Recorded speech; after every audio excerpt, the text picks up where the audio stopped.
Туғандар, өте сонун жаңылык, лайктан басып коңуздар. Биздин Россиядагы мекендештерге аябай сонун жаңылык, рубль дагы көтөрүлдү.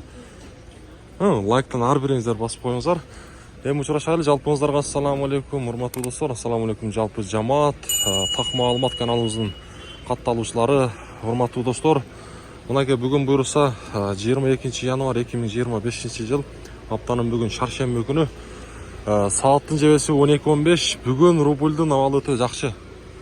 Мындай курсту биз негизи көптөн бери көрө элекпиз. Ноокат шаарындагы валюта курс баалары.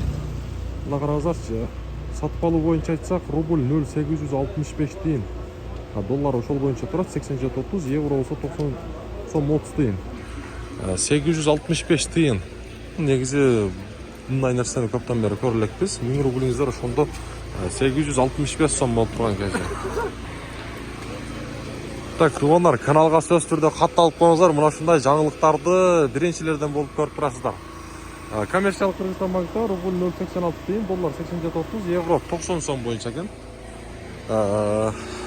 Лайктан басып коңуздар туугандар. Мына ушул рубльды сурап аткандар.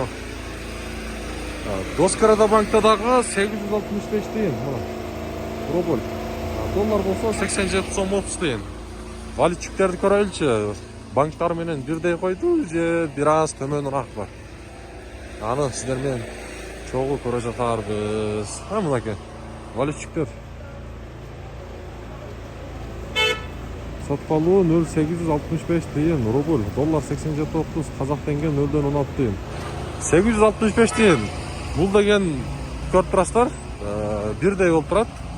Мен байкашым боюнча рубль дагы өзүнү көрсөтөт. Көтөрүлсүн деген ниеттебиз, Россияда биздин канчалаган миллиондон ашык мекендештерибиз жүрөт. Каналга катталыңыздар.